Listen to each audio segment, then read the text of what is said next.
Now they have Wall Rain. Look at that, trainers. Let's get now to Meteor Beam for massive damage on that Shadow Walrus. Hello trainers, Ganeto here, and today we're diving together into Open Ultra League with a lot of action by a very strong and unique team. We are gonna use Golisopod up in front, at the back Cobalion with the assistance of Aurorus. So this team has a simple strategy. You need to bait out aggressively that fighter user the opponent is gonna have, and most probably Cobalion is gonna fit in pretty nicely for that work, because most people are using Virizion as you can see here. So going aggressively in there with your Cobalion can easily draw that Pokemon out of the way, do a lot of damage with those back-to-back Secret Swords, or just finish it off with a simple Aerial Ace with your Golisopod when it returns into the battle. And one notable thing that you need to know about this team is that Cobalion is losing those CMPs to Virizion, while Golisopod can win those CMPs against Virizion, which is pretty great.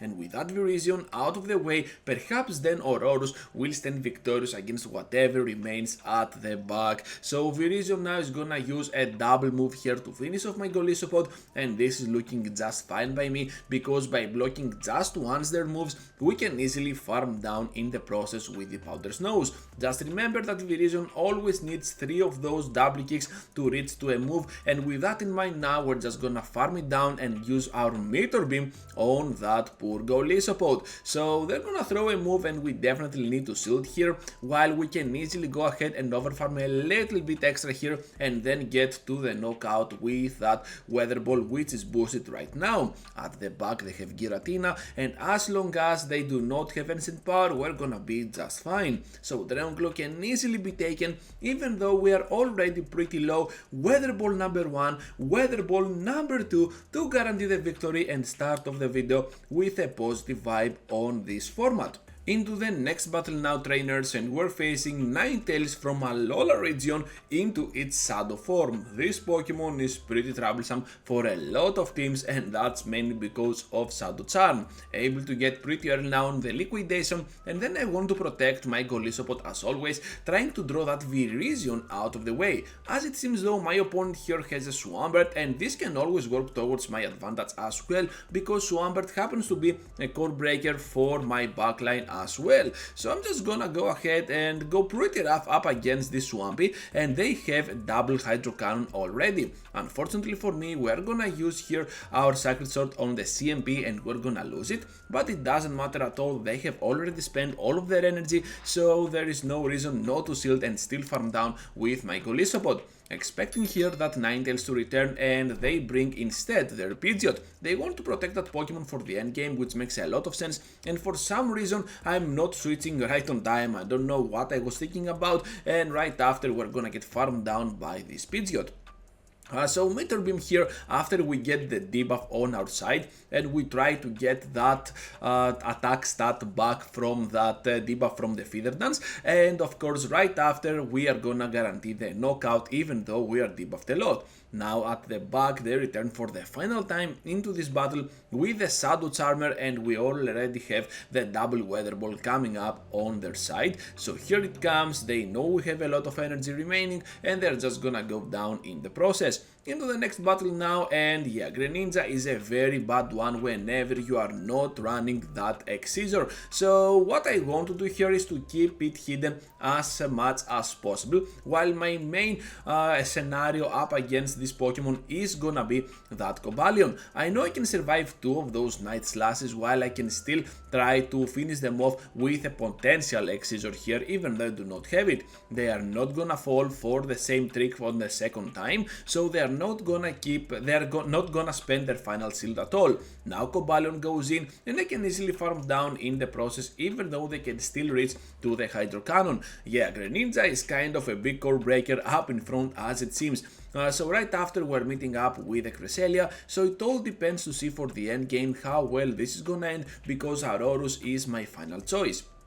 And Auroros coming in now pretty strong against that Cresselia means that we need to respect the damage from those grass knolls, but I know that I will eventually take one as it seems. They are not switching out, which means that whatever there is at the back might also be pretty weak to my Extinctorus here, and right after we will overfarm a little bit extra as I'm counting their moves to that grass knot, and we're gonna guarantee the knockout. At the third Pokemon, there is gonna be that Gliscor, and we can take the victory eventually. So yeah, well played to my opponent, but we had the upper hand with the alignment on the end game.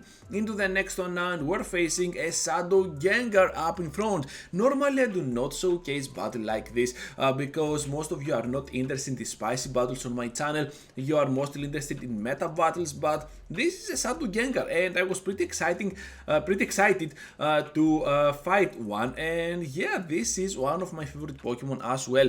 Of course Haunter is my favorite one, but Gengar is pretty cool as well. So Charizard now returns into the battle, Gengar as well with a switch, and of course we need to push now for those shields. Just imagine that Gengar is already a glassy Pokemon, and with Shadow it gets even glassier, so in simple Weather Ball will most likely draw the shield no matter what, right? And right after now we're just gonna switch out our Golisopod, down we go to a simple Shadow Ball with a nuke.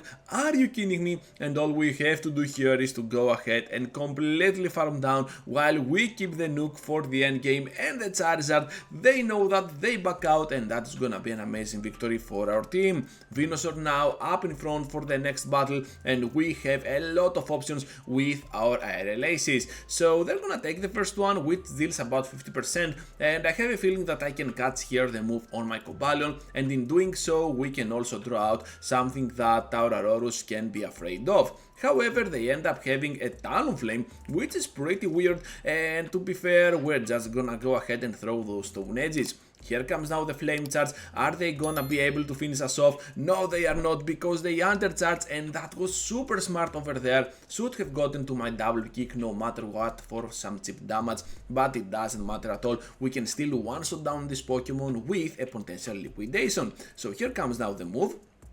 And of course they are gonna let it go through. No, okay, they want to spend their final shield like this, keeping that Talonflame for the end game. Perhaps they think we have another steel type, since we already revealed our Cobalion over here, but instead we have Aurorus, which is absolutely insane. They are also kind of afraid of my Golisopod at the back, because Talonflame returns here in a weird choice. Here comes now my Weather Ball, which is definitely gonna do a lot of damage on that Pokemon, and we need to respect the damage from the second Flame Charge, especially when their attack stat is vamped up. Now they have Wall Rain, look at that, trainers. Let's get now to Meteor Beam for massive damage on that Shadow Walrus. This Pokemon is super bulky on Ultra League, and we almost one-shot it down. Earthquake is coming off, Golisopod returns for the farm down, and we can take now the big victory with our team. Charizard into the next battle now, trainers, and this is not looking that great at all.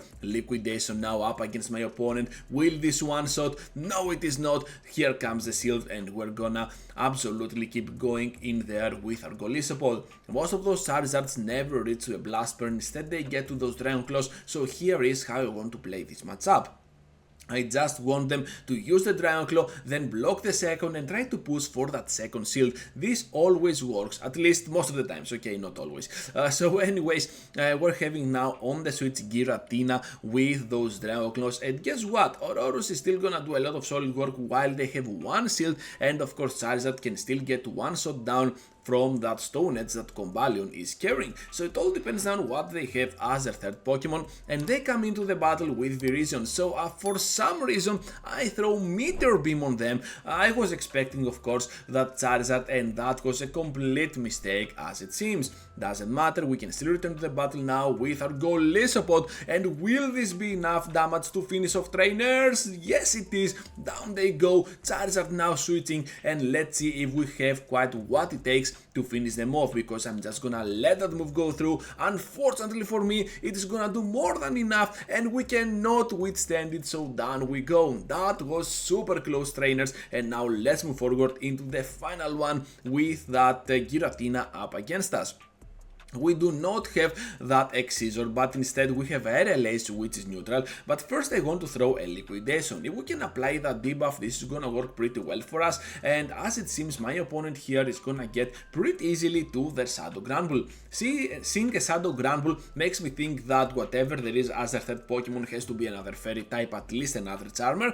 So yeah, I might have the upper hand, I might not, it all depends to see in a while. So here comes now another move, this time the Sacred Sword from my part, and they are gonna expect it. So now Golisopod can return and absolutely get to those IRLACs and finish off that Granbull. It all depends now if they can farm down my Pokemon and what that final Charmer might be. Able to catch here that Dragon Claw on the switch, and they are staying in. So Weather Ball is coming off. Will they take these damage, trainers? Yes, they are. Big damage output on the Giratina, but this Devilish God can still survive the moves. Dragon Claw and Ninetales at the back, so a pure Meter Beam will definitely seal the deal up against them. And look at that, the nuke is absolutely insane, and the farm down right after against the Giratina and the Ninetales to guarantee the victory for this video. Thank you for watching, trainers, and for staying till the end. Just be sure to leave a huge like before you go, subscribe to the channel if you already haven't. I don't know why you haven't subscribed yet, and with that said, I have 2 videos for you to check out. Feel free to check them out, and I will see you all into the next one.